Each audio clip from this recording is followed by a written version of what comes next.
Licence دے دیتے چوری کرنے کا جو ملنے لگا ہے اب, ملک تو تباہ ہو جاتا ہے اس دن. جو ہمارے نبی صلی اللہ علیہ وسلم نے تقریباً 1500 سال پہلے کہا تھا کہ جب طاقتور کو, مجرم کو آپ نہیں پکڑتے اور چھوٹے کو پکڑتے ہو, قوم تباہ ہو جاتی ہے.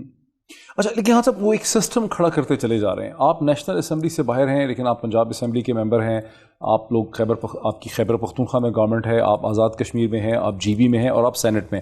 تو صرف اگر ٹھیک ہے کہ حکومت امپوز کی گئی, آپ کہتے ہیں امپورٹڈ گورنمنٹ ہے, تو آپ صرف نیشنل اسمبلی کے ممبران کو لے کے باہر بیٹھے ہوئے ہیں. سینٹ میں آپ ہیں, پنجاب میں ہیں, خیبر پختونخوا میں ہیں, آزاد کشمیر میں ہیں, جی بی میں, اور نیشنل اسمبلی کی جگہ آپ نے ان کو دے دی ہے جس میں وہ سسٹم کھڑا کر رہے ہیں.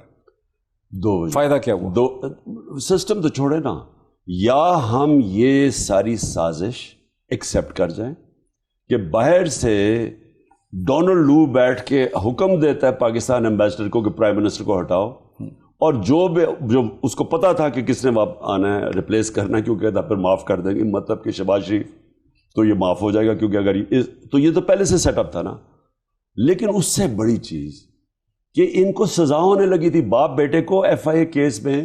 پہلے ہی آج وہ پروسیکیوٹر کا میں دیکھ رہا تھا, جو ایف آئی اے کا پروسیکیوٹر تھا, اس نے کہا مجھے کہا گیا کہ کیسز ان کے سلو ڈاؤن کرو. جب ہماری گورنمنٹ, سوچے ہماری گورنمنٹ ہوتے ہوئے ایف آئی اے کے پروسیکیوٹر کو کہیں سے آرڈر ملے تھے کہ ان کے کیس سلو کرو شہباز شریف کے, تاکہ پتا تھا سازش ہو رہی ہے, کیونکہ اگر پہلے کنویٹ کر جاتے تو یہ آتا نا, یعنی یہ پرائم منسٹر نہ بنتا. تو یہ سارا پہلے سے پلان تھا. اس آدمی کو جس کو سزا ہونے والی تھی اس کو آپ نے پرائم منسٹر اور چیف منسٹر بنا دیا.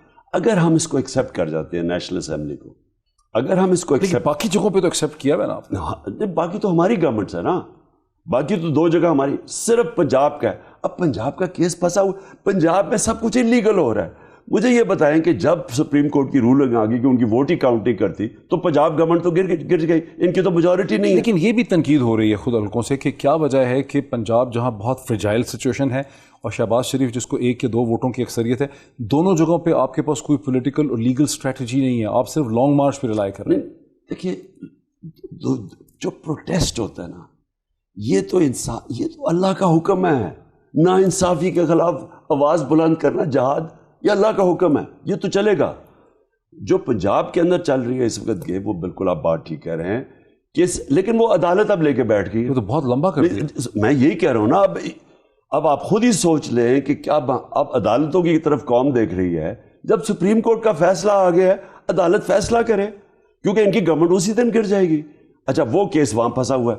الیکشن کمیشن ہمارے جو ریزرو سیٹس پہ ممبرز ہیں 5, وہ نوٹیفائی نہیں کر رہی.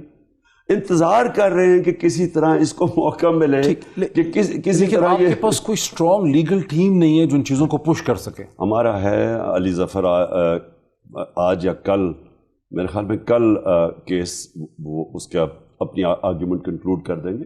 ہم کر رہے ہیں پنجاب کے لاہور ہائی کورٹ. اچھا, کیا وجہ ہے کہ شہباز شریف صاحب کی حکومت جو ہے وہ محض 1 یا 2 ووٹوں کے اوپر ہے؟ نہ آپ ایم کیو ایم کے ساتھ بات کر پا رہے ہیں, نہ آپ بلوچستان عوامی پارٹی کے ساتھ بات کر پا رہے ہیں.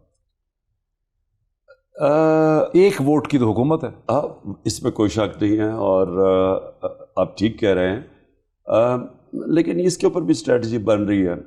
دیکھیں نا, کئی چیزیں میں نہیں کہہ سکتا اس وقت, لیکن آپ کے لیے, آپ کے بینیفٹ کے لیے پنجاب میں بھی اسٹریٹجی ہے اور سینٹر میں بھی اسٹریٹجی ہے, وہ بھی میں کہہ نہیں سکتا. اچھا, جو اب لوگ ویٹ کر رہے ہیں کہ 6ٹھا دن جو ہے وہ بس آج 5 دن, کل 6ٹھا دن ہے, لوگ کاؤنٹ کر رہے ہیں, ٹویٹر پہ روز کہتے ہیں 1 دن رہ گیا, 2 دن رہ گیا, تو کیا آپ ایکسپیکٹ کرتے ہیں کہ آپ کی طرف سے کوئی موو شروع ہوگی 6ٹھے دن کے بعد؟ جس دن میں نے اناؤنس کیا تھا نا 6 دن ہے, اسی دن میں نے یہ کہا تھا کہ ہم سپریم کورٹ سے رولنگ چاہ رہے ہیں, کیونکہ 2 اسٹریٹجیز ہیں. ایک سپریم کورٹ کے کور کے اندر, کیونکہ میں سمجھتا ہوں کہ عام لوگوں کو, فیملیز نکلتی ہیں, بچے نکلتے ہیں, عورتیں, جو آپ نے دیکھے ہیں, میں چاہتا ہوں کہ سپریم کورٹ ہمیں پروٹیکشن دے تاکہ ہمارا رائٹ ٹو پروٹیسٹ ہو. اگر وہ ہمیں نہیں ملتا, پھر اس سے دوسری اسٹریٹجی ہے, 2 مختلف اسٹریٹجیز ہیں. تو ہم انتظار کر رہے ہیں سپریم کورٹ کا. وہ اب کل کیس ہے, دیکھتے ہیں. جیسے ہم سپریم کورٹ کے فیصلے کے انتظار کر رہے ہیں, کیونکہ پھر میں نے جب کال دینی ہے تو 2 مختلف طریقے سے پھر ہم نے ڈیل کرنا ہے, جس کی وجہ سے میں یہاں بیٹھا ہوں. جب آپ نے سینٹورس چوک پہ تقریر کی صبح کی کوئی 10 بجے کے قریب, 9-10 بجے, تو آپ نے کہا کہ ہم واپس آئیں گے اور زیادہ بہتر پریپریشن سے آئیں گے. اب ذہنوں میں سوال اٹھتا ہے کہ اس سے پہلے آپ نے سیریز آف بہت بڑے بڑے جلسے کیے, پاکستان کی تاریخ کے سب سے بڑے جلسے, پھر آپ لانگ مارچ کر کے آئے, حقیقی آزادی مارچ, اور تو پھر کیا آپ پریپیئرڈ نہیں تھے؟ اب کیا پریپریشن آپ کر کے آئیں گے؟ کوئی بھی پریپیئرڈ نہیں ہو سکتا. میں آپ کو بتا رہا ہوں کہ میں جنرل مشرف کے دور میں جیل میں بھی گیا جب وہ لائرز موومنٹ تھی. میں عدلیہ کے لیے، آزاد عدلیہ کے لیے میں نے 8 دن جیل میں بھی گزارے. میں آپ کو یقین دلاتا ہوں وہ کچھ بھی نہیں تھی. اس کی ڈکٹیٹرشپ میں اس کا فریکشن نہیں ظلم تھا جو انہوں نے ظلم کیا. جس طرح انہوں نے رات میں عورتوں کے، یعنی عورتیں ہیں ان کو پولیس والے پکڑ کے لے کے جا رہے ہیں،